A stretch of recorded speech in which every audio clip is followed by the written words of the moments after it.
G'day everybody, I'm Lukey and I'm a Streamaholic. And hello everybody, I'm Warship and I'm a Streamaholic, and welcome to Streamaholics.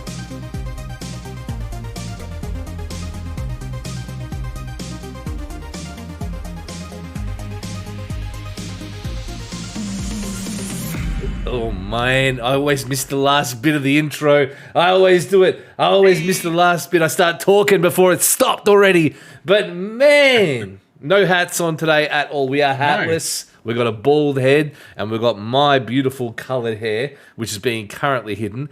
And yeah, welcome in, guys. How are we doing today? Thank you so much for stopping by. So beers, I don't have beers. I'm instead drinking a different alcohol altogether. I don't know, not sponsored, so I'm not going to mention too much about it, other than it's a avian-style drink, which is quite nice. A little bit crazy, maybe. A little bit eccentric, even, it could be. So, yeah, that'll be fun. A little bit of a fun one tonight. What about yourself there? What are you drinking? Are you on the Party Goose? Oh, a little bit. 101 Party Goose, actually. 101 Party Goose, yeah. Mm-hmm. I am, at the moment, on a JD, just a... irregular. Oh no, this is a double jack. This is a 6.9. A double James, a James Dean, and then cola. Double James Dean, yeah, sorry, yeah. The old number 8 brand. Oh yeah. So that's what I'm on at the moment, and that's my last one. I was just telling Shippy too, so might be on the girly drinks after this, I think. Oh yeah, hey, come on now. I enjoy them too. They're a beautiful drink. I do. What color is it? Is it a red one? It's guava. I'm just going to sit here. I'm prepared. Hey. Sorry, no sponsored. No sponsored. It's just cordial, or guava cordial. Yep. Guava, vodka challenger. Yeah. Goodness. There's been a lot of stuff going on this week, but there's also been nothing. It's been a really strange week for streaming and for content creation in general. But welcome in. Hopefully, I have to say, the one button change we made just now before we started stream just changed everything. I wasn't worrying about unmuting us and then remuting us or anything again. It was so simple, and just a little tiny thing like that makes me so happy. And it's really weird. Quality of life it was. It's really strange, though. I don't know if you feel the same way, but sometimes you'll find something or you'll do something on streams or for streams that it might seem like the most useless thing in the universe for anyone else who might look at it. But for you, it's like, holy shit, that just changes my whole day. That makes everything that I'm doing better. And yeah, it's crazy how much a small change can make. Like even for you in your background there, your beautiful stock standard music background, it makes a big difference. That being said, it does kind of distort you a little bit because of the color change differences, I think. I've been playing around with my green screen the last week just with some different backgrounds, and I can't get my lighting to work yet until my Wi-Fi is fixed. Okay. Because you have I'm not really happy with the green screen at the moment.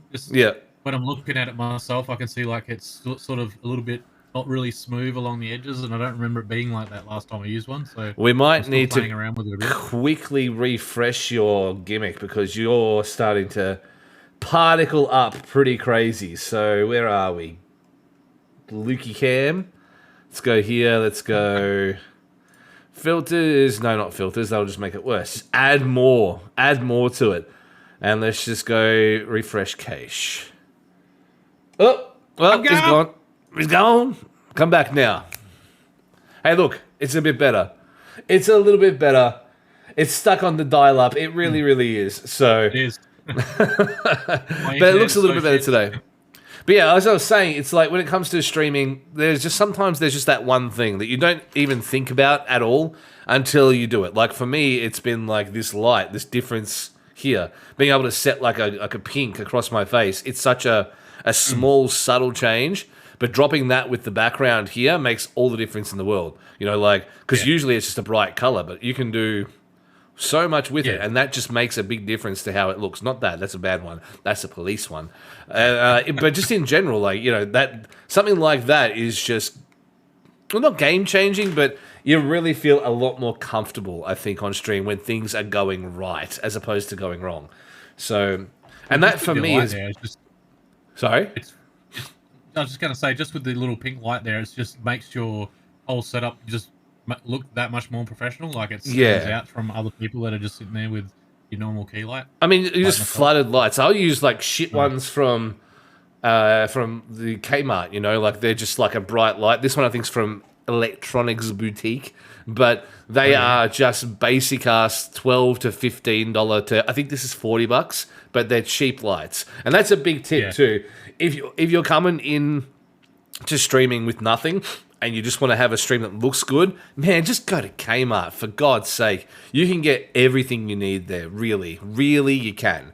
You know, everything but like the majors, like a computer that works well and a camera that works well. But pretty much everything else, as far as the lighting goes, even your keyboards and stuff, it's all straight from there. Like, you'd be silly not to. You know, I've got one expensive light over there, and the bastard barely ever works, and that's the Philips Hue. And the other two here are the Mirabella Genio, the other two coloured lights I have, and they work just as well. It just has a much shitter app to use, honestly. That's the only difference. It's sometimes harder, like the ones that I've had with the apps and stuff, like my nano leaves I used to have, and now my key lights are hooked up to the apps. But at the moment with my Wi-Fi, they don't even connect. So I'm waiting to get that fixed so I can actually change the key lights. They're still on full bore. Yeah. But I almost would prefer the cheap ones that I used to have, where I could just get up out of my seat and just flick the dial a little bit or turn the dial. Yeah. I've actually still got one over here that I'm playing with, but they're almost better, I think. The classic horrible you thing. geek out over the Elgato stuff. Yeah. Oh, yeah. Yeah. Geek out over the Elgato stuff, and then sometimes you realize that it's actually better to have the little one that you can just manually turn on anyway. Oh, yeah, yeah. That's what I've found anyway. I'm not spending $400 on a light, you know, and that's the problem with Elgato's lights, is that they can get upwards of $400 for a key light. Like, that's far too much money. Yeah. Oh, hang on 2 seconds. I do have the keys. Thank you. Sorry, nothing happened. But yeah, Need like a little action montage for 5 seconds. yeah, edit that in post quickly. It's okay. I don't know what I threw. I think I threw my keys and maybe my mask, because I'm still wearing it around because, you know, at the moment we're not doing too well over here in WA. It's a bit rough. We're getting kind of back into the territory of everyone's getting sick again. So you're lucky because you're a little bit more remote, right? So you're a little bit luckier, I think, in that sense. I've just said to my wife, like last night, I think, that it's just on Facebook now. It just seems like everyone we know is going into ISO and is getting sick right now. So it's really, it is even hitting us out here now. Oh wow, yeah, that's rough. That's rough. Oh, and let me fix this hair up a little bit because it is too cold, but also too hot right now. So yes, my hair is a entirely different color. In fact, it's two. So I thought you might have been doing like a surprise with the colors when you said it was hidden. Yeah. No, it's definitely surprise. It's definitely different, but yeah, I don't know. For me, this is fine. Ballarat, where I'm from originally, is cold as all hell, so I'm fine. Everyone I know from Perth though is dying. Like, they are all dying a horrible death because it is too cold to live. But yeah, we have got some stuff to talk about today. I know it might not seem like it because we've just been talking garbage for that long. I can't see the timer. That's fine. But for a while. But the reality is we have got a few big things to talk about. For me, I think the biggest thing to talk about personally, other than the fact that Sykkuno said that we were correct and the best, in fact, the exact words from Sykkuno was that we're fantastic. Aside from that, I have to say that the YouTube gifted memberships and as well as the clipping system are revolutionary. They are going to take the competition and they're really going to stretch it now. Like, so this is the point where Twitch needs to start doing some shit for us, like for creators, because now gifted subs, that is essentially the game changer that we've been looking for. You think of someone like Ludwig now isn't going to get hundreds upon thousands of gifted subs now in his stream, now that he can say, hey guys, if you want to gift subs, you can do it. Man, someone like Jay Slat, who streams on YouTube, you know, and Twitch, but, you know, someone like him who streams, You can't tell me he's not going to go in there and just say, hey, guys, just give subs, and people won't do it. For people like that, the big creators, there's going to be a landful of money coming their way. And as far as, that's the third thing too. There is a third point there as well. Is now it's called like guided something. I forget the last word, but there's a new raid function as well that's been announced for YouTube. Redirect. As well. That's right, the redirect. Yeah. Redirect. So redirect, which is raids, gifted memberships, which is gifted subs, and clips, which is not going to replace YouTube Shorts, but you're going to be able to live clip in stream, which will allow for content creators to make such a big difference to their content. For me personally, the only thing that's keeping me from YouTube at this point is I've got about 400 less than I need to actually qualify to get monetized over there. It's like 1,000 or something. It's 1,000 for monetization, and you have to have had like 4,000 watch hours as well. So I'm working on content at the moment. 4,000 watch hours. Yeah, it's something stupid. Like it's actually quite a fair bit of watch hours. So I'm working on it at the moment, but it just takes time. So if you feel like coming along and saying hello, it's really easy to do. But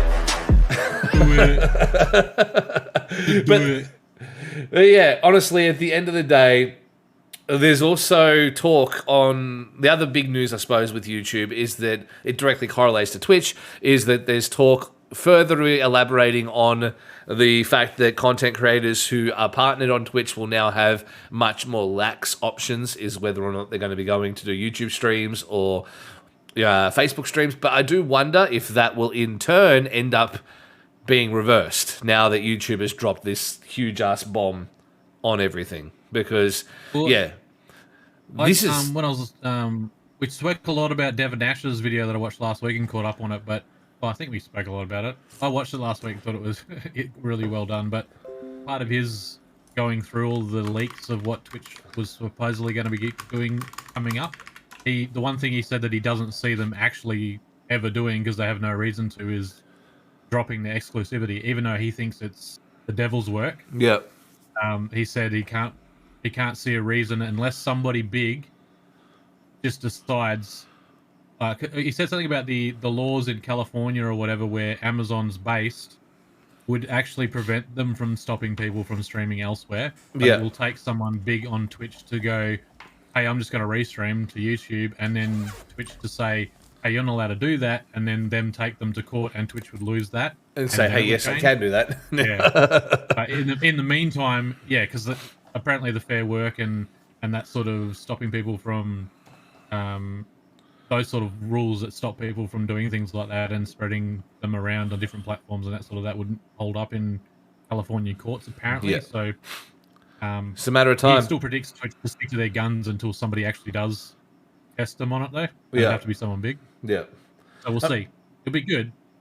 It is honestly just a matter of time until someone, not Ludwig, but someone of Ludwig's stature does it, like a Miskiff or something like that, decides to do both. And then all of a sudden, the whole situation changes for everyone. But honestly, I think that Twitch needs to make a stand here, because aside from the harder to become affiliate rules that they currently have in place for monetization on YouTube, I'm going to sneeze. Well, that was a good one. That was a good one. Aside from that, there's no real reason now. There's far less reason to be a Twitch-only streamer, aside from discoverability. But at the end of the day, if you have enough of an audience for monetization on YouTube, then chances are you have enough of an audience for discovery anyway, because, you've got 1,000 people there. It doesn't necessarily mean... It doesn't necessarily mean you'll have 1,000 people watching, but, you'll probably have enough to survive over there and to get more viewers coming through. So, yeah. Absolutely. It's one of those things that, I've changed, years ago, ever since I've been in content creation and talking about Twitch, it's always been, if you're going to grow your Twitch, you have to do YouTube, you have to do whatever, another platform that has discoverability on it. Become famous or viral, or at least get a semi-decent following over there, and then a small percentage of those people you might be able to redirect to your live streams, and that's how you can grow on Twitch, because Twitch doesn't have that. Yeah. Now, in 2022, if you get to the point where you have 1 a decent amount of views and subs on YouTube to be able to say, hey, 5% or 10% of you come over here and watch me on Twitch. Yeah. Why would you now? Now YouTube has all of those features. You can have 100% of those people watch you if you just go live on that platform, where you used to have to create the content and switch them over. You don't have to anymore. Yep. It's making things really, really hard for creators on Twitch to I don't know. The game has changed, I think, in the last sort of 6 to 12 months. It's justification, isn't it? It's harder to justify the time dump because, like, for me as a creator who primarily has been on Twitch for as long as I have been, which is nearing 2 years now, I have always found it really hard to be a 5-day-a-week streamer who then goes and makes YouTube videos for the other couple of days. Whereas now, it can be done all in the same place because VODs do get watched, you know. Again, I hate to bring him up, but he's like one of my favorite YouTubers and inspirational in a lot of ways is Jay Schlatt, because Schlatt will just do, you know, a Minecraft hardcore stream and it will have thousands of people watching, but he'll just have it on there and then the VOD will go straight to YouTube later on and it'll get watched. I was watching it earlier today, actually. Like, it's the days where you would watch a VOD, not necessarily, like, it's better than it's ever been. Obviously, depending on who you watch and all that kind of stuff. I still wouldn't personally put my own VODs up at the moment, but if I ever got to a large enough point where people were enjoying my content and personality anyway, then I would consider putting my VODs straight to a VODs channel. You know, if I've already got like a gold play button or something already for my main channel, then I'd probably consider going to get one over on the other one. So, like, you know, on the VODs channel as well. And then having a clips channel and all that as well with it. So it's really strange, though, because if you even mention that on Twitch, they're like, no, you can't have another channel. Like, you're not allowed to have another channel. Like, at all. You're not allowed to do that. Like, it's it's super, super rude, you know? So, yeah, there's slowly but surely there is a lot more reasons to go to do YouTube content. Now, that's not saying that there's nothing wrong. There's anything wrong at all with Twitch. Like, because there's still, aside from all of the things we've spoke about recently, there's nothing new that's wrong with Twitch. You know, like, there's no new information here. There's nothing new this week that's wrong with Twitch. Yeah. Like, there's no new information. It's just still Twitch. It's still the same rubbish it's been this whole time. So, you know, it's, at the end of the day, it's still kind of in a better place than Facebook has been. So, if you're going by the devil you know versus the devil you don't, you know, someone like yourself might go back to do a Facebook stream, or maybe not, after hearing some of our friends who have come back across after going there and hearing their reactions and their experiences. You might decide to go to do YouTube instead, or Twitch, because, yeah, they're all viable at this point. And that's really the main thing I think I'm trying to say, is that the viability now is totally different than it was even a few weeks ago. Weeks ago. My mindset's a lot different. Like, I would do YouTube and Facebook in a heartbeat without doing, I would probably won't do Twitch, because I don't actually see and I started 4 years ago, and 4 years ago, the big creators on Twitch were saying, do not start here. You will not make it. There's too many people here. Yeah. Go to Facebook, go to Mixer, go to YouTube. And that was 4 years ago. It hasn't changed. The other platforms have just become bigger. Yeah. So while they're still small enough, I think if you were to start today and you haven't streamed yet, I would still say try the other two platforms. Yeah. Because depending on the type of content you make too, if you are into making VODs and other content, then I think the other two platforms are way better, because they actually support other types of content other than just streaming yourself to death. Yeah. And that's what I feel like I'm doing too. Yeah. So if you were a YouTube streamer, say, doing what you're doing, you could easily instead of doing 5 days a week, you could easily get away with doing 3 days a week live and then putting time into 2 VODs. Yeah. And we're seeing that from the big streamers too that are switching over to YouTube. Part of the reason they're doing it is because they don't want to stream as much. Yeah. And so, these people have people making their other content, and editing it. So I don't need to worry about that part of it. But, yeah. So when you get to that stage, if you've only trained your audience to watch you 3 times a week live, and the other 2 days you've been working nonstop on your other spare nights making your 1 or 2 YouTube videos, like your edited stuff. When you actually do start making some money, the money that you can put back into your business, if you like, is to get editors on board, and therefore freeing yourself up on those other days. And it's a much better lifestyle than streaming. Look, honestly, people have to on Twitch. Burnout is a massive factor right now for a lot of people. Like, I am one of them, absolutely. Yeah.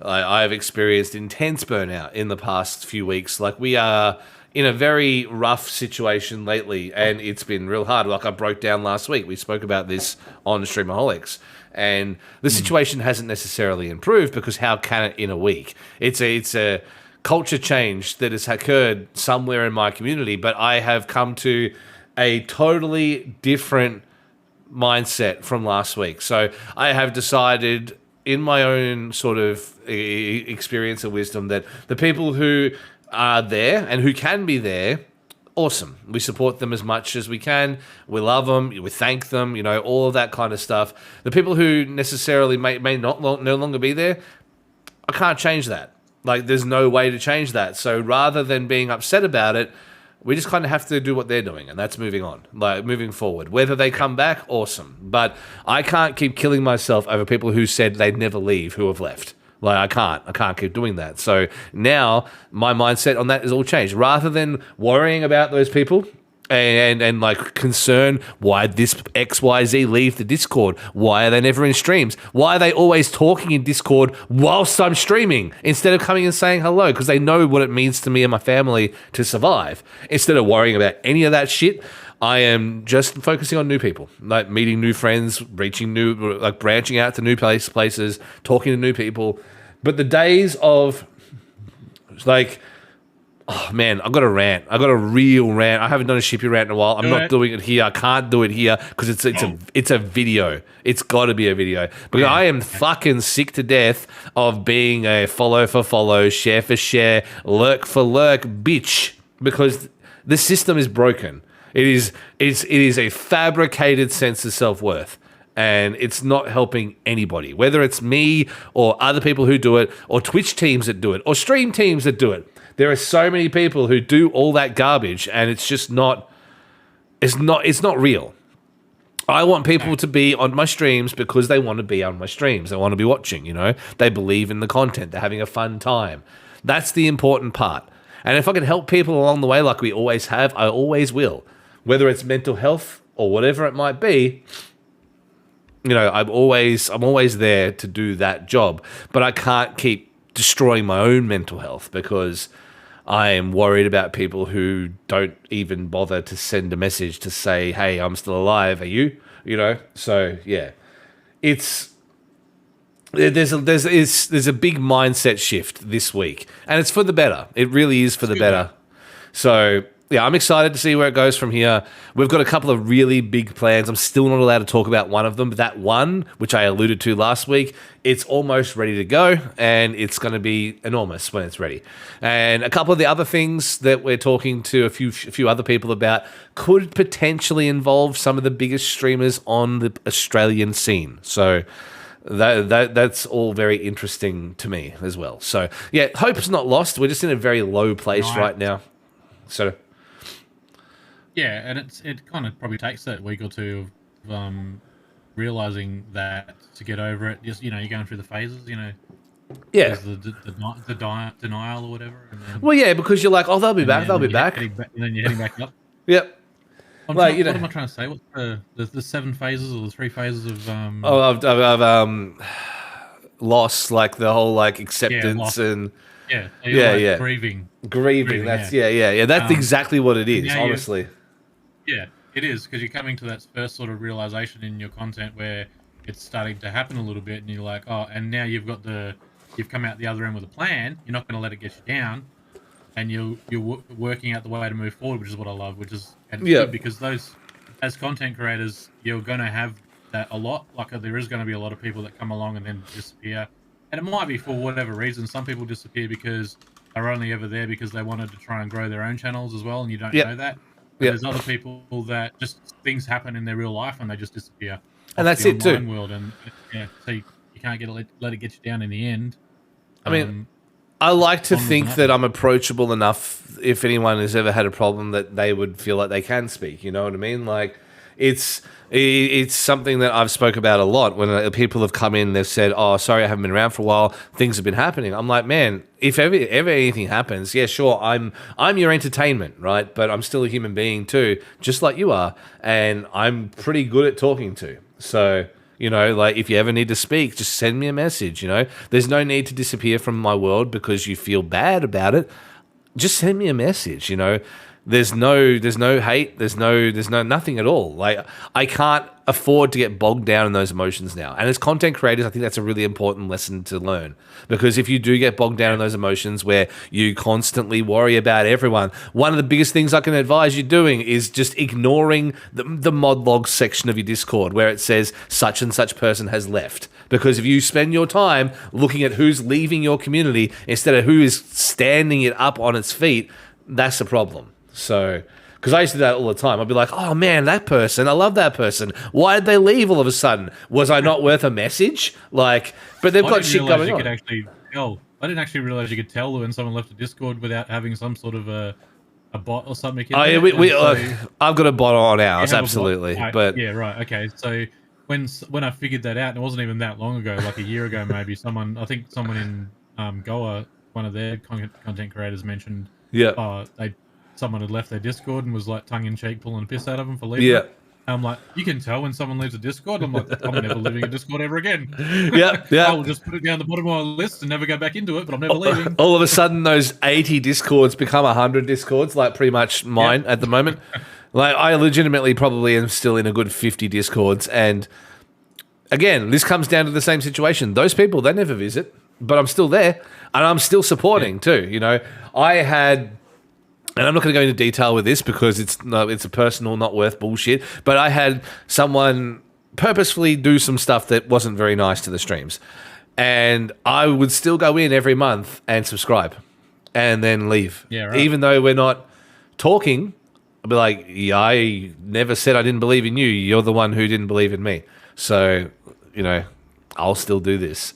And then I've had to actually stop that this month because I've had to stop all subscriptions bar like maybe 2 because we're in such a bad spot. So, but yeah, as far as things go, like, things will get better and you just have to believe in that, you know, like you really, really do. As content creators, I know it's hard to weather the storm, especially when it's your full-time gig like it is for me, but you know, things will change. Things will get better. If you're supposed to do well here, you will. And if people are supposed to support you, they will. And at the end of the day, like, the people that you see on the way down are the ones that you see on the way up too. So I don't forget any of these interactions. I don't. I know them all, and I've logged them all somewhere in the deep recesses of my very vengeful fucking mind. And when the time comes, I will have everything I need to know in my brain. So, you know... You need one of those... You need the Jericho list on your stream whenever... Oh, yeah. Just made the list. Made the list. But no, I do. I'm not vindictive, but I definitely will always know when someone does these ones or one of these ones, like, because that's just me as a human being. Because, you know, I always try to be positive and help people and all that kind of stuff. But this is getting way off tangent once again. We've done this already last week. This is not part 2. Not part 2 of me having a fucking mental breakdown, because we've done that already. So, how good are we? Well, we're real smart. Sykkuno said so. That's truth. Absolutely the truth. So, if you guys didn't see... Listening to the show. Definitely. Yeah. We've been talking about the fact that Twitch thinks we're replaceable, right, Lukey? Like, we've been talking about this for weeks. Yeah, all the top content creators at the even more so are replaceable. That's why they don't come to the party with the big deals. They just let them walk. If they're like, oh, if you really want to go, if you really want to go to YouTube, then take the money and run, because we'll just next man up. There's another person that everyone will watch. I assume that, and as I said before, I assume that Twitch has looked at the numbers every time a big creator's left, and they're going, the watch time on the platform's still growing. The amount of money that people are spending on subs overall over the whole platform is still the same or growing. Like, so they've seen that there's not that much of a dip when people leave and go to YouTube. People still, the actual audience on Twitch doesn't change. Yep. So I think that Twitch is just betting on themselves, I think. Mm-hmm. And that's where Sykkuno's come in now after a week of being on YouTube and revealing that Twitch didn't come to the party with the the money offer and is saying exactly the same thing now. So he's obviously listened to us last week. Yeah, obviously here. Agreed that, on Streamaholics. Hello, Sykkuno. How are you? Don't be shy, mate. Just say g'day in the chat there, mate. Yep. We'll converse about it. We might even have you on if you're lucky. You know, I'll get you one better. I'll give you a shout out. It's okay. Oh. Everyone go follow Sykkuno. Yeah, so what do you reckon about our number one fan and number one ticket holder of Streamaholics? Yeah, there you go. Actually, a Goa member as well, just to let you guys know too. So, very cool. Go check out Sykkuno, but not on Twitch because it's not on Twitch anymore. I'd be so mad if he was just in chat too. Oh my God, but that would be fun. But yeah, so obviously everything that we've thought is correct because why wouldn't it be? Like, that just makes sense, yeah? Like, you see them just not give a shit. When they locked... The big telling was when the doc just left and no one gave a shit. You know, like when they could take Dr. Disrespect and just remove him from the world, just delete him from existence, remove every piece of lore, nothing changed. Like, not a single thing changed. Yep. It was just like day at the office, business as usual. And that is purely because they just don't care. So if you think they care about you and your stream, they don't. They clearly don't. So... It's really hard. It's really hard because we all want to do well on here. We all have these grand ideas, and we get to a certain point where you're like, okay, sweet, it's kind of working out. Let's see what's next. And then you kind of go, oh well, but how do I get in contact with anyone? How do I speak to Twitch? How do I do any of this? And the answers just don't exist. And before you know it, you're sitting there like, well, fuck. What do I do? How do I make this successful? And it's real weird. It's real weird because I think everyone goes through it. Whether you have 100 people in your stream or if you have 5 people in your stream, you come to a certain point where you're like, okay, so what's next? And how do I get further? And I'm going through this right now, actually. I'm actually speaking to a couple of agencies in relation to talent management because at the end of the day, there's only so much you can do on your own. Like, there really is. There's only so much you can do on your own to help grow your own brand. And I've alluded to it in the past before because I've always thought it was the right, logical next step. Because, again, I don't want to be one of these guys who's, you know, in their later years, because I'm not there yet, but I will be in a little while. I don't want to be one of these guys who's sitting there playing Call of Duty to 20 people in a year's time. You know, I don't want to be one of those guys because there's no benefit in that. I would feel like horrible for how much I work at what I do, you know, if that was the end result for me. So it's always about finding the next thing, the next step, the next level. And the problem with Twitch not giving a shit is that you get to a certain point and you're like, oh, I don't think there is one. I think the next level is another platform. And yeah, well, I don't think that's a bad thing, though, when I think about it from Twitch. From a business point of view, like, and if I'm Sykkuno, right, what's he upset about, really? If YouTube comes to you with more money than Twitch will offer anybody and says, here's a 5-year deal for X amount of money, you do have the choice to stay on Twitch if you really love Twitch. Yeah. But if you want that money and YouTube's the only person coming to the party because Twitch as a business knows it doesn't have to, it's not going to win. Like, Twitch, we talked weeks and weeks ago about Amazon and, you know, are they going to sell Twitch? Are they trying to... Is Twitch just trying to make is Twitch trying to make itself more profitable so Amazon keeps it? Yep. Or is Amazon trying to put the pressure on Twitch to increase its profits so that it can sell? Either way, that's why Twitch won't go, oh, we're going to add another 2 million to that 5-year deal because we want to keep you here on the platform, even though it won't change our income. Yeah. It's an easy choice for Twitch to say, well, we can't offer that much. We can still make you an offer, which is good on our end from the rest of the creators here, but we can't match YouTube money, and it's sad if you leave, but we don't really have to do that because it's going to hit our bottom line. Yeah, like we're going to spend $2 million extra, or even $500,000 extra, $100,000 extra, whatever the deal might have been, the difference, for no reason for a business. Like it's not going to make Twitch any better or lose it or win it any more money or anything. All of Sykkuno's subs on Twitch, from what Twitch's metrics are probably telling them, are going to go sub to somebody else on Twitch and spend it somewhere else. Probably another person within the GTA community. Yep. Like, legitimately, like, they would just go to the next person. Because I know that Sykkuno used to play a lot of GTA RP. So that would just go straight to someone like, I don't know, like Uber Haxanova or something. Like, you know, like all of a sudden, all of those subs go from one to the next person. And then, you know, by the time you even realize it, you've just been replaced. And, yeah, I wouldn't even be mad if I was Sykkuno at this point. Because, honestly... I might not even be mad. I didn't hear him. Like, maybe he's just saying logically, yeah, we're replaceable, and he doesn't, like, he's okay with that. Yeah. I don't know. What was his tone? Yeah, well, because logically, at the end of the day, the thing is that even looking at the base amount of money you can get for a good video on YouTube, like, you're looking at, once monetized, you're looking at anywhere from sort of $10,000 to $50,000 in some cases, depending on the size of the video, right? Like, once you add brand deals into that, you know, like I was saying a couple of weeks ago, Keemstar leaked once that he gets $30,000 for his NordVPN sponsorship. Like, and I don't know how many videos that is. That could be one video, you know. For all I know, that could be like one major video. And if you add, even if it's for the year, even if it's for the whole year, you add that in, that's a car, you know, straight off the bat. And that's one sponsor, let alone every bit you make of ad revenue, let alone any other sponsors you have.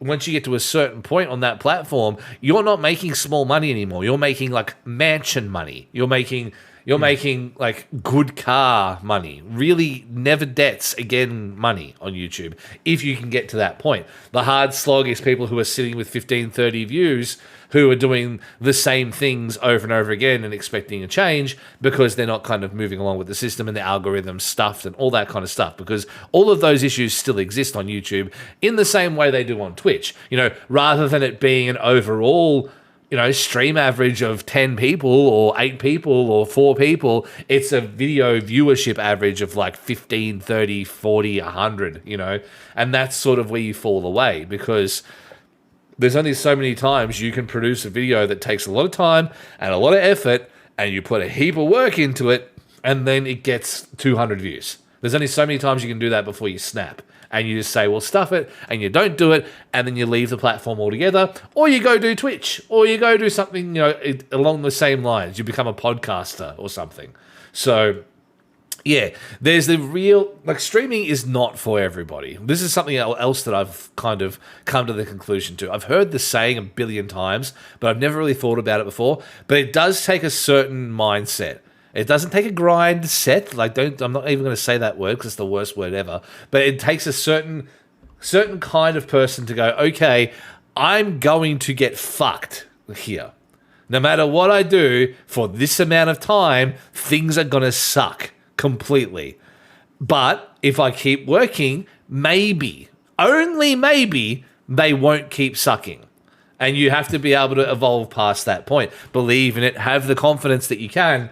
And that's really all you can do. You can't, there's no guarantees in content creation. There's nothing, even with me, with this setup being the big poggers, all the cool things that happen, there's no guarantee, you know, there's none. There's no guarantee that I can do any of this well at all. Even the level of podcasting that we do here isn't sort of where I would consider where we need to be, you know, like, so when it comes to streaming, I am I'm completely not confident as anyone else in the chat right now, like that I can do this.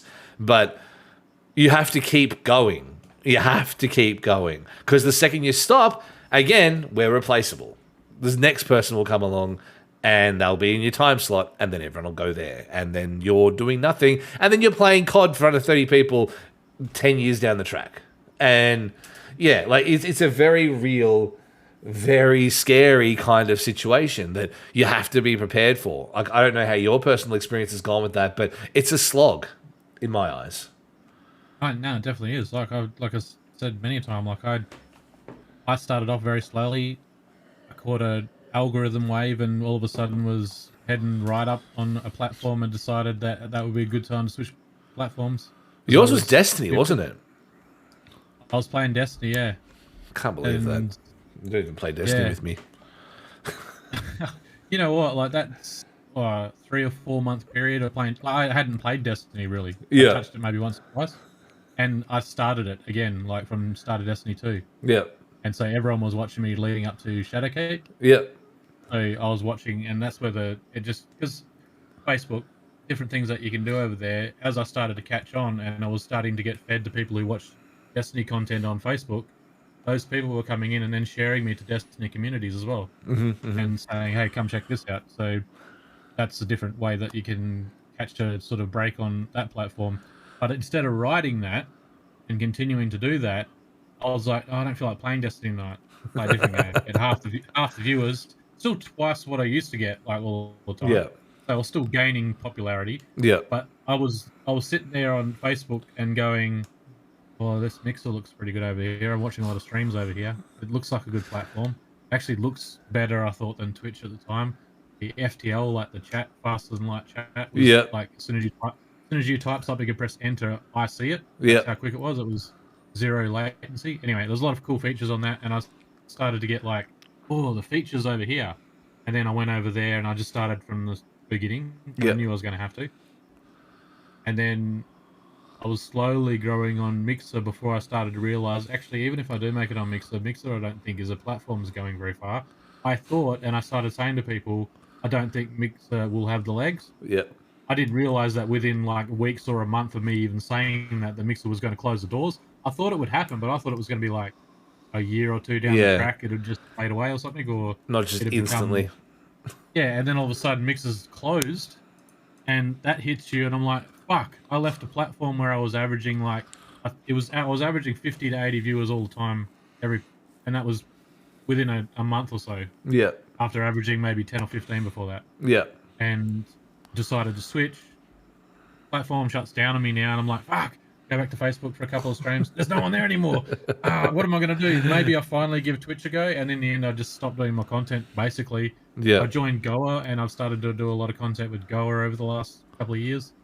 And because I've been like really reluctant to jump back into my own content and finding it really, really hard to wrap my head around starting again and starting that grind of 2 or 3 streams a week, trying to make clips, trying to make videos, and I've got to get back into this and start from zero once again, when I already done it twice on 2 different platforms and was doing okay. Like I was looking around at the other people I was starting to make friends with, and I was always sort of trending a little bit above them, mainly to do with the characters and stuff that I was playing. I was trying to do something different.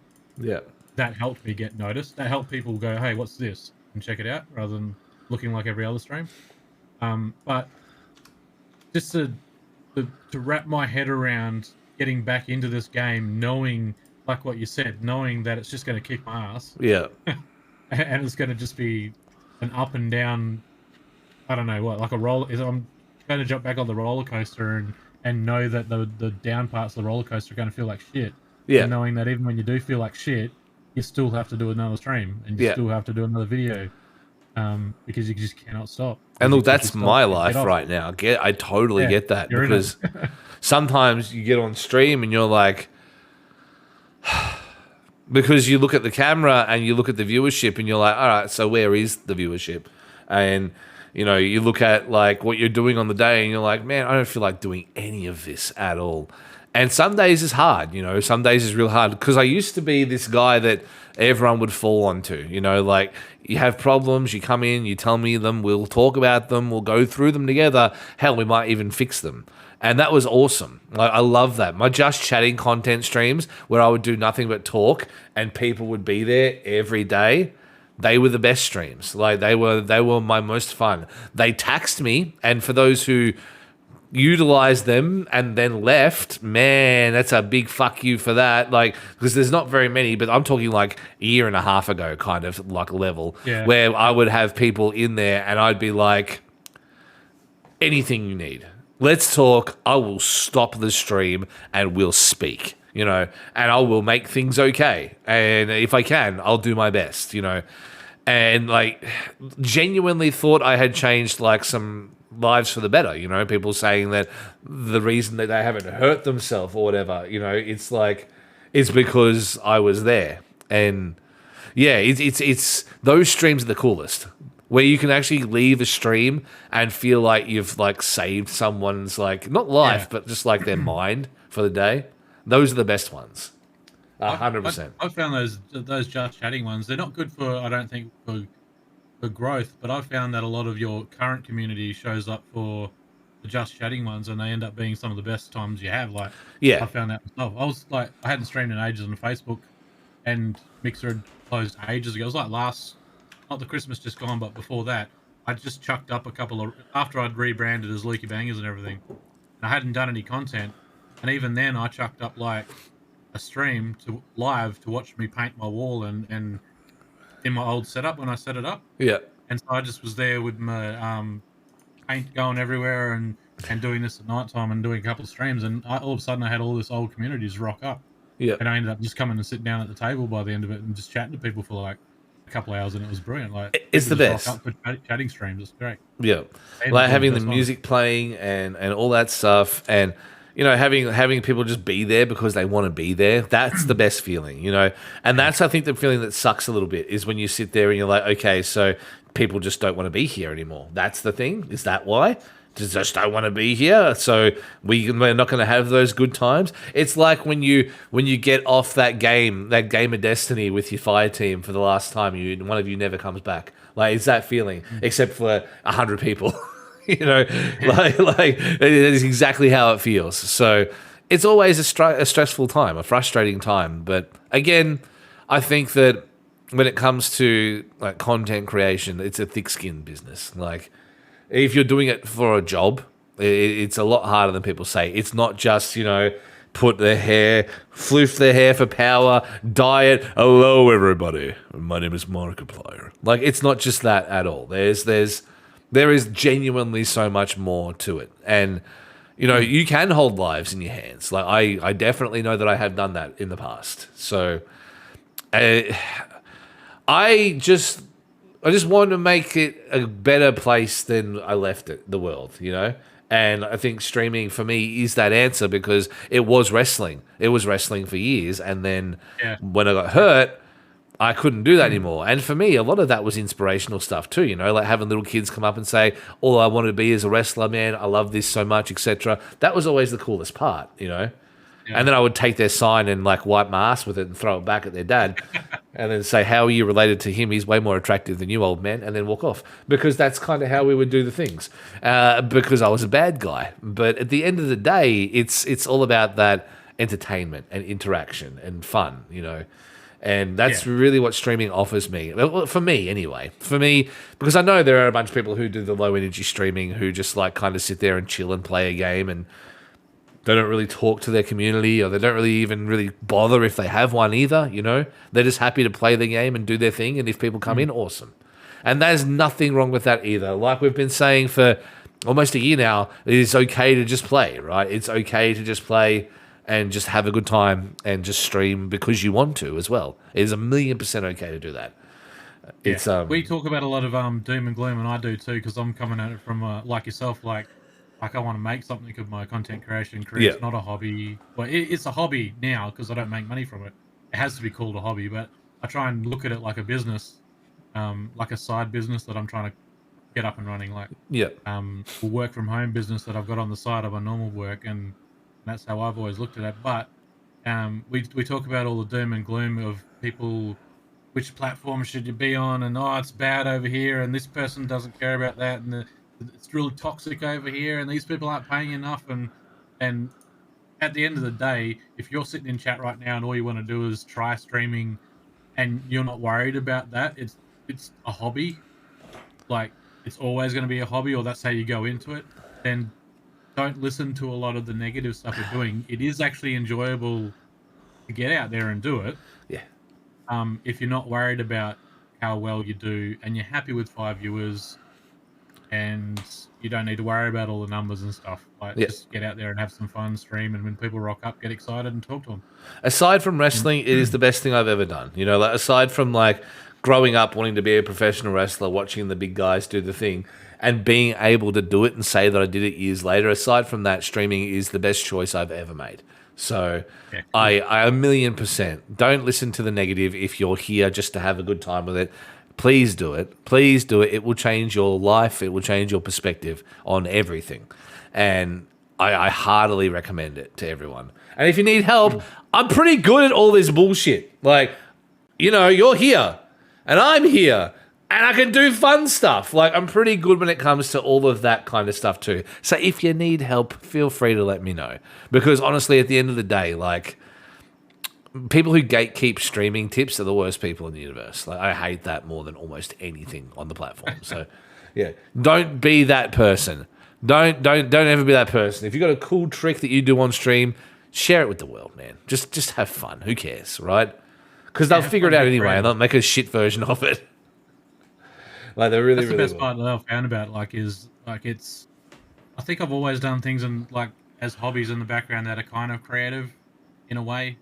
And then when I found streaming or decided I was going to do some YouTube videos for a while, and then all of a sudden I was like, hey, I could do this live thing where I don't actually have to edit anything. I could just press record and then press stop and it's done. Yep. I don't have to worry about the editing and all that sort of stuff. I'll try this out. And it's like the best.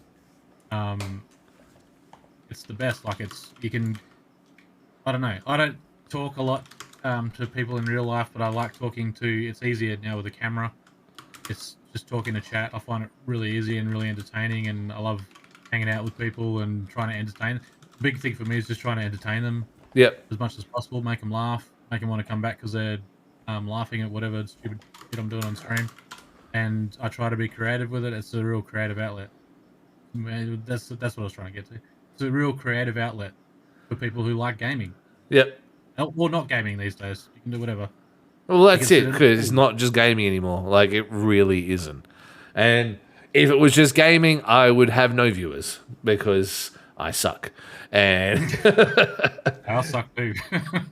Speaking of sucking, and here's another one of those great interchangeable jump across here. Amaranth makes a big investment in Amazon. That was a good segue. Did you like that one? It's not bad. It's not bad. Yeah, that was a good segue. I thought it was all right. So you sent me this story earlier. So late enough. I'd like for you, if you could, to give me a bit of an extra on that. I've had a look through it myself, but yeah, okay. So, are we going to mention the other one along with this? You reckon? Yeah. The ups and the downs of being a big streamer. So there's two really contradicting, not contradicting. What do you call it? Like contrasting stories that I came across today when looking up some stuff. Amaranth, one of the biggest streamers in the world, went over to OnlyFans, has decided that she's made enough money there and coming back to Twitch. It said that she was putting her time and money back into Twitch. Well, it meant literally, I think, and I didn't really catch that last week, that she's literally putting something like, I'm trying to find it here. 500 shares. 500 shares into Amazon, right? So Amaranth has made all this money. Supposedly she's made something like $8 million in the last 2 or 3 years or something like that. And so she's done all these sorts of things. I talked about her being, that I've heard her speak, and she seems like she really knows what she's fucking doing with money. She's bought a 7-Eleven gas station, which is kind of random. She has recent investments into Activision and Blizzard and Google, S&P Global, and now she's putting money into buying shares on Twitch. So she says she's really trying to set herself up now to, what her goal is with all this money that she's made, is that she's waiting for the moment that her passive income goes past what she's earning on having to do streaming and that, so that she can give up everything and live off her passive income for the rest of her life. There's someone who's got their head switched on straight. They've come in the last few years and really started killing the game and making money here and there, and yet everyone pulls a piss because she's sitting in a pool or she's going to do OnlyFans or ASMR streams or whatever like that, but she's got a goal in mind about where she's going to spend all this money that she's got. So that, for $8 million, I will suck off a sex toy as well on OnlyFans, like legitimately, like for $8 million over a couple of years, because that's all she does. Like, it's never like any like excessive hardcore things that she does on the platform. Like, man, let's go. I'm in. Let's do it right. Let's go. Come on. I've got to pull out the back there. Let's just do it. It'll be fine. We got to get a new setup outside. It'd be good. Yeah. Well, I'd see it. Funnily enough, I have a setup for outside now. I've been working on the IRL thing, and one of my one of my people in my community liaison team actually created an RMTP server for me, so I can actually at any time transition to the IRL setup and just walk away, and it will come with me, and the stream will stay on, which is fantastic. So, but yeah, honestly, looking at that, she spent about $1,084,000 on Amazon shares. 500 shares at $2,169 a piece. That's just crazy money. And for the fact that now she's just going to wait for it to just become passive income that will exceed that amount, to know that she's decent, that she's just done, you know. And then what? It's just houses and everything else, whatever she wants from here. Never have to work another day ever. She still doesn't have to work a day now. Even buying into Amazon right now, she could just stop working forever. Yeah, and she's what she said. She's just bought into these massive companies where she's like, this is free money. Yeah. Like for her. Yeah. She just looked at it and gone, this is free money. Yeah. Because the type of companies that she's buying in, like, and she's probably bought into, looking at a lot of those companies she's bought into, even if one of those companies turns out to be shit in a couple of years' time, she's invested so much money in all of them that she'd still be fine, unless there's some sort of global financial crisis again. But, and meanwhile, we're sitting here doing a big My Chemical Romance over how things are going at the moment on streams, and she's over there giving gobbies to dildos and making $8 million every couple of years. Like, it's intense. It's intense to see how much money you can make. Just as intense is seeing how much money you can lose on the platform. Thanks to Lukey Banger's best mate, XQC, losing $1.8 million gambling last month on Twitch. Like, that's what you don't do with the money that you make. That's what you do not do on this platform is go to the gambling websites and use your chat's money a lot of the time. Yeah, exactly. Like, he'll go, all right, guys, I'll do another round. Someone drop like 3K and we'll do another round. And if I win, I'll give you some. Like, and that's all he does. And he can just do it all day off of anyone else's back. But yeah, recently admitted he lost $1.8 million to gambling in 1 month. It's just, crazy, yeah. It's just insane. Like, that's so much money for a guy who is just a looter shooter guy. This is what happens when you take loot boxes out of Overwatch. You go gamble with the real thing instead. And now look at him. Yeah, that's just insane. He originally mentioned it on a podcast apparently with Pokimane, that he'd lost $2 million, and he later on came back and said, no, it's actually this amount, which is close enough to $2 million anyway. And he said that he's got a bit of a problem. He's a bit addicted to the gambling, but he also says, I've also got the money to do it. Yeah. But eventually you probably don't have the money to do it. And, you know, like Amaranth is going out and setting up her entire family's future for generations to come. Yeah. He is just in a way money that's not always going to be there, because who knows if live game streaming and live streaming is going to be a thing in, say, 5 years' time. Who knows? It's going to disappear at some point. The next iteration of entertainment is going to come along at some point, and he might not be the biggest gun in the world. Just looking at the whole thing, it's just so like blasé about the situation. You know, talking to his dad on live stream and saying, you know, oh, sometimes I have money and sometimes I lose money. It's no big deal. Don't worry about it. Don't read the dirt sheets. Like, that was the interesting part about it, wasn't it? Because his dad got so worried hearing about how much money he was saying to the world that he'd lost, that his dad rang him whilst he was streaming. His dad. I was worried about him. Yeah, he should be. I mean, honestly, it's insane. It's insane. I've got mates. In fact, one of my uncles, who I won't mention via name, I've seen one of my uncles throw like thousands of dollars onto onto blackjack tables and stuff like that, and walk away like it was no problem at all. Like that, and like even direct family members, not within my immediate, but like the next level up, I know for a fact have spent upwards of $50,000 this year on gambling just to lose it. Now, if you translate that to their socio-economic status, that's like losing the same amount of money, and that's not even crippling to those people, you know, because they are so in the paint. They are so in that moment of the gambling and getting up and being all like, oh, it's okay. We'll just go to the pokies, let's go to the pokies. Look, it'll start off with, let's go out for dinner. Let's go out to dinner. Let's go out for a dinner and a dance. And it's like, oh, while we're here, let's just go and throw a couple of bucks in. And all of a sudden it's like 6 a.m. and they're down 20 grand. Like these kind of people that they have a problem when it comes to this, like gambling is a huge issue. And the problem with XQCs is that it's a lot of money and it is everywhere accessible, literally with his phone if he wanted to.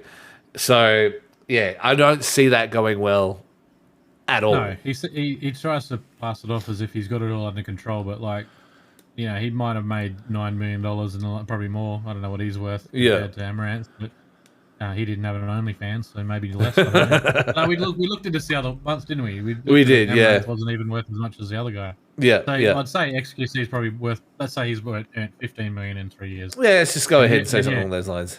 And so take $2 million off of that for his gambling in the last year, and he's still got a lot of money left. But it's still $2 million. Next year what happens if next year he loses $2 million and his Twitch? All of a sudden, knowing him, something comes out where he gets banned from Twitch, permabanned, kicked off the platform, or something like that, or it's something in his private life comes out that really fucks him over, and he's done on Twitch, and he's losing $2 million, and all that other money's gone.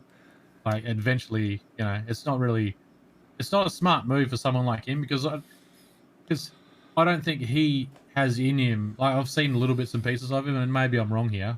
And someone in chat can correct me if they know more about XQC, which you probably do. But he doesn't look like the person who's going to make it outside of live streaming on Twitch.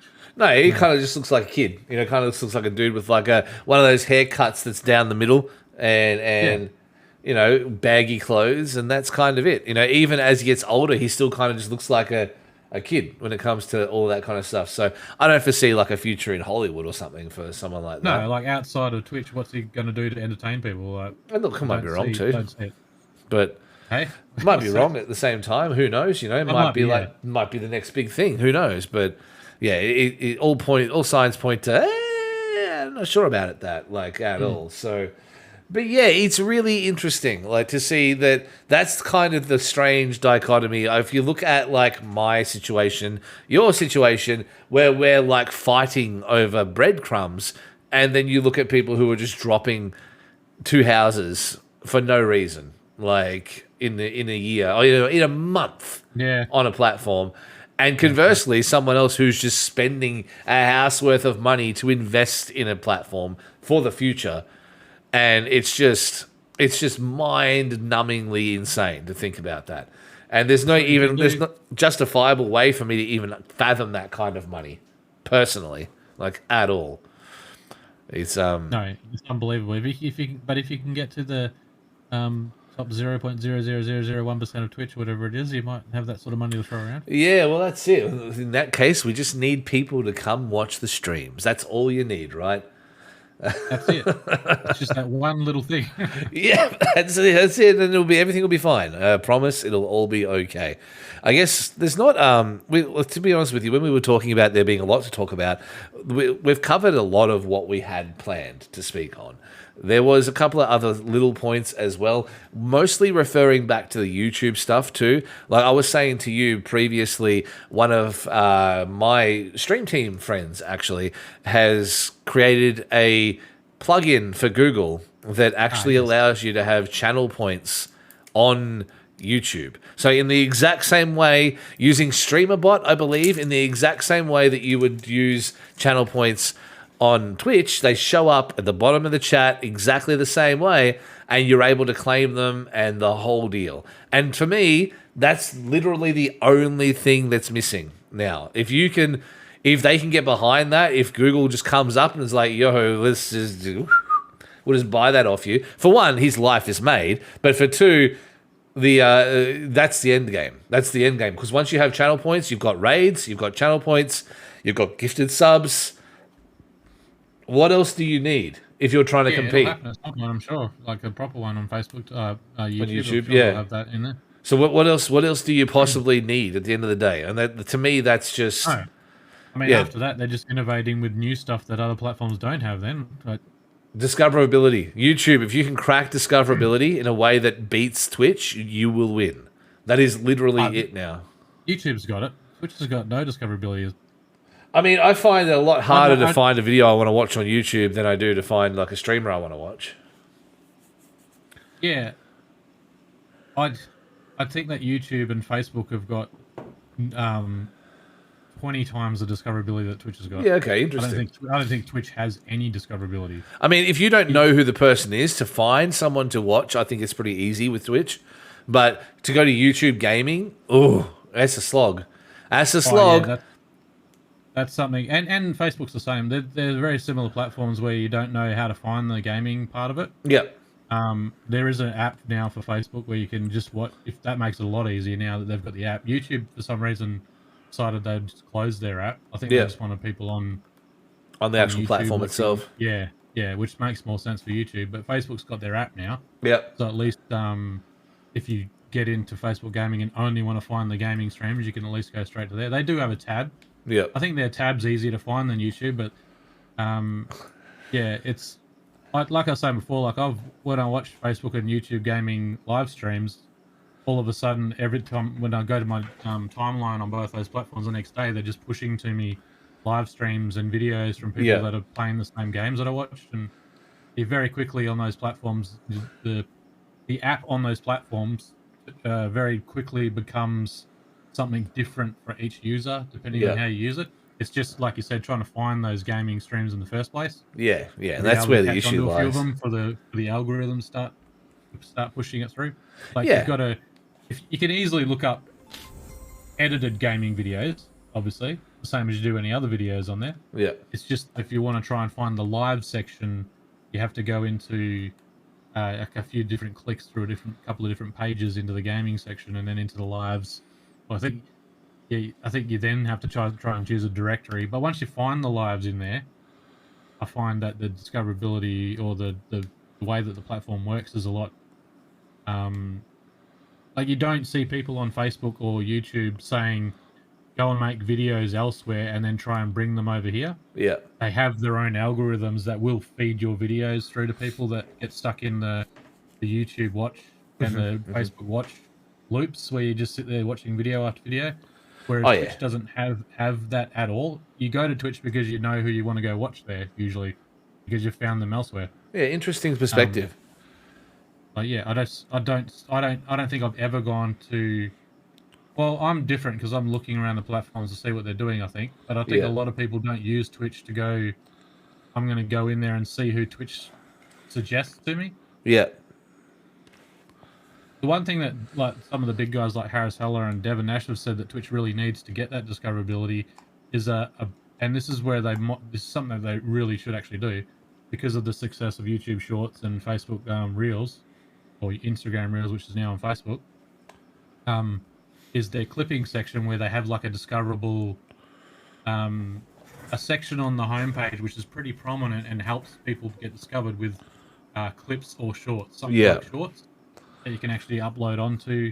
I mean, they don't really do uploads on Twitch, but at least clips, a searchable and discoverable clips. Just ones that play on a reel.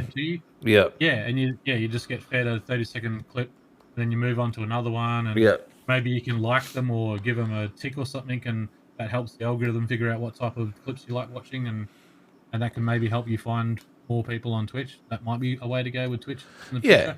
Look, I think you're right. Other than that, I think it's people find people through communities. I'm not sure how. How do you think that you grew originally on Twitch? Was it through communities? I have no fucking idea. All of a sudden, there was just lots of people there. I honestly have no idea. Okay. And if I could recreate that, I would, because we need a new one of those. But if I could recreate how we'd have the success in the early days, honestly, I think, as I said it before, a lot of it came from the investment. So we created an investment with Minecraft. So we created a situation where there were characters involved. There was the jerk sheep. There was a bunch of other things like the bee named Bert. And we created, because it was all played in hardcore, so we created a situation where the chat was invested because if I died, everything was lost. and we built like monuments and different buildings and all of this stuff that really meant something to the people. And I think that's what brought them in. And once they saw it, that's what kept them there. But if there was any specific kind of rule or algorithm or whatever it was, maybe I'm just really sexy. I don't know. Like, there's no formula for success, and I've said this a million times too, because I've had people ask all the time. That's the number one question. Even if I get any sort of success or fame, that will still be the number one question: is how did you get so big so early? And I'm like, did you start streaming like kind of before you were watching other streams and being a part of other people's Discords and stuff? Never in my life went into a single one until afterwards. You were just playing Minecraft. And I never also watched a single stream until the day I started streaming.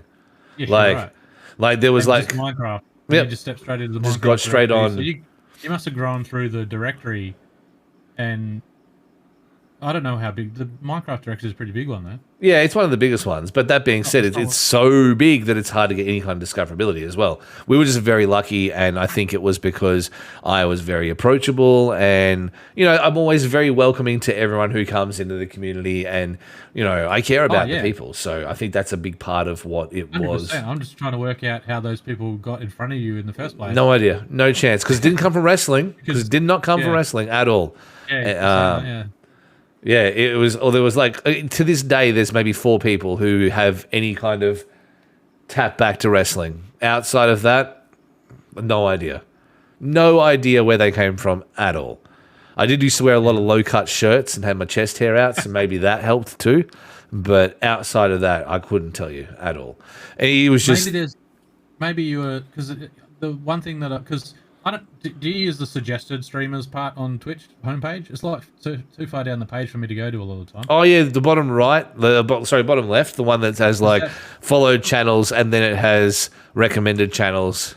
Recommended channels. Yeah. So unless you go to a directory and search through all of the streamers in a gaming directory and go, I like the look of that one. The only other place that Twitch can give you any viewers is if somebody uses Twitch in a way where they go down to that recommended tab, and looks on it, or you can also click through to a larger suggested page, which gives you a lot more people. But it's very interesting. Anyway, I like talking about that and trying to figure out where things come from, because they came from somewhere in an algorithm. I have no idea, and like I said, like there were people who were in a very similar kind of job role as me within wrestling, who started streaming around the same time, who saw no growth, at all. And honestly, like I think Raven Sky's got it. It comes down to charisma, because I have a personality that works for this, and that's not being egotistical. It's just kind of how it is, Like I've always been the kind of person who can. It's a testament to you and your content that once people do actually find you, however that is, that they come back, and then the increased numbers can give you a flow-on effect with directories and stuff like that too, and help out. So, but you got to keep them there in the first place, which is what you do. I mean, after that, we moved on to like Subnautica, and that's a very similar kind of community of people who are fairly diehard as well. So I really, my game selection was interesting, because I did try to pick certain games that hit. My secret, my number one big time secret was, all I did was go back 6 to 7 years-ish, 2014, 2015, Markiplier, Jacksepticeye, and PewDiePie. That's literally what I did, because those guys created, Five Nights at Freddy's, Subnautica, like Kindergarten, a bunch of games that I have since played on streams. They created this hype around them that made me love them. And that's what got me invested in those people as streamers in the first place, as content creators, as YouTubers.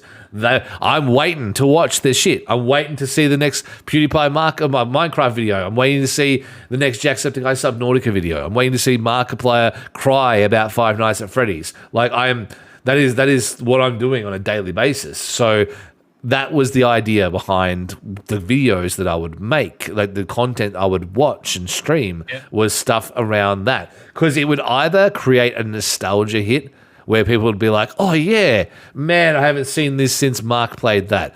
Or it's a brand new experience, and hopefully I have the charisma to carry that experience the same way they did, back then.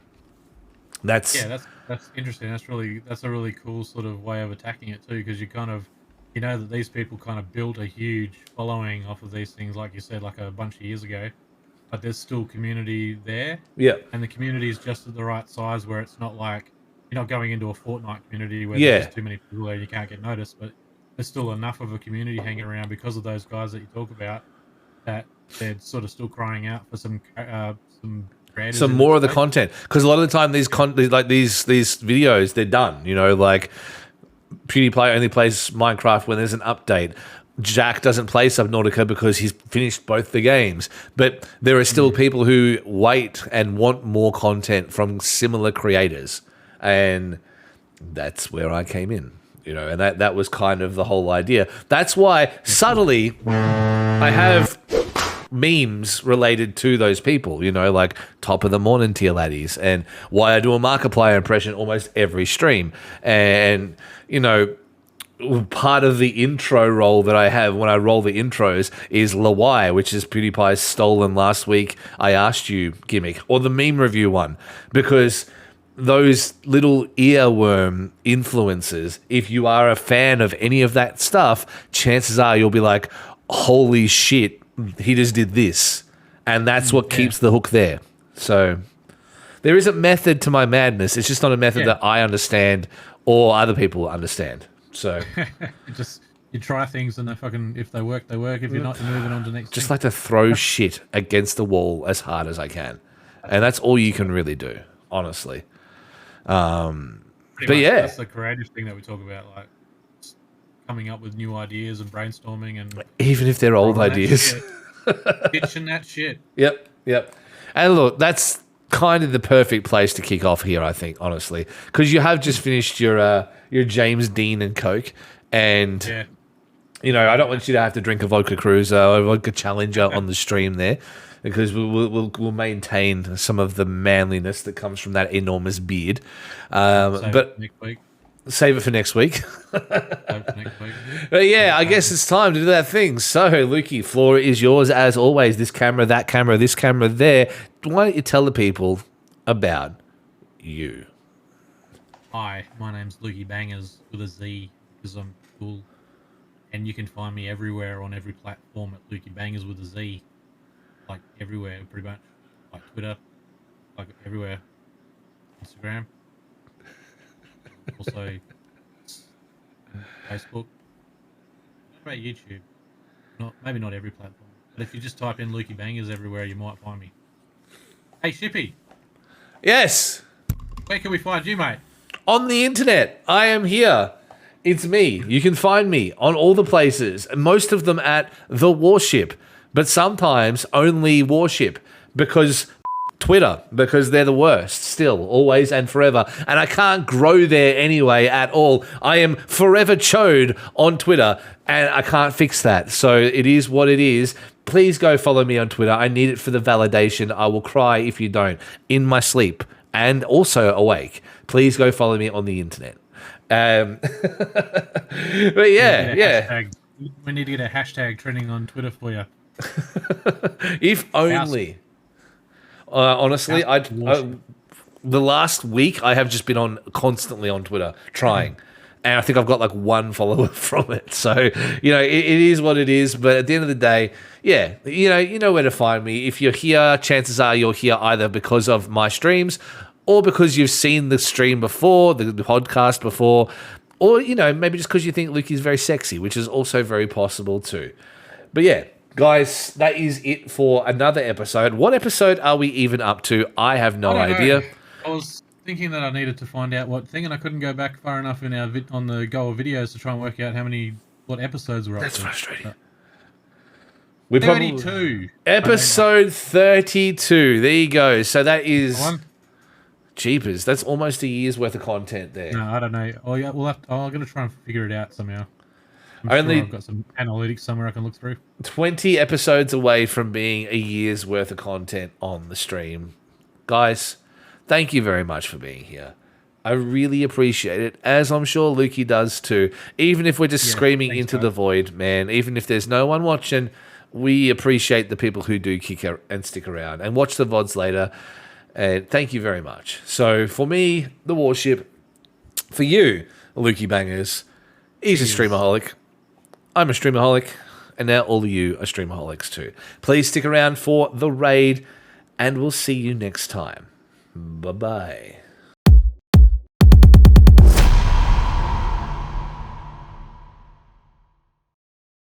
Hey legend, thanks for watching the show.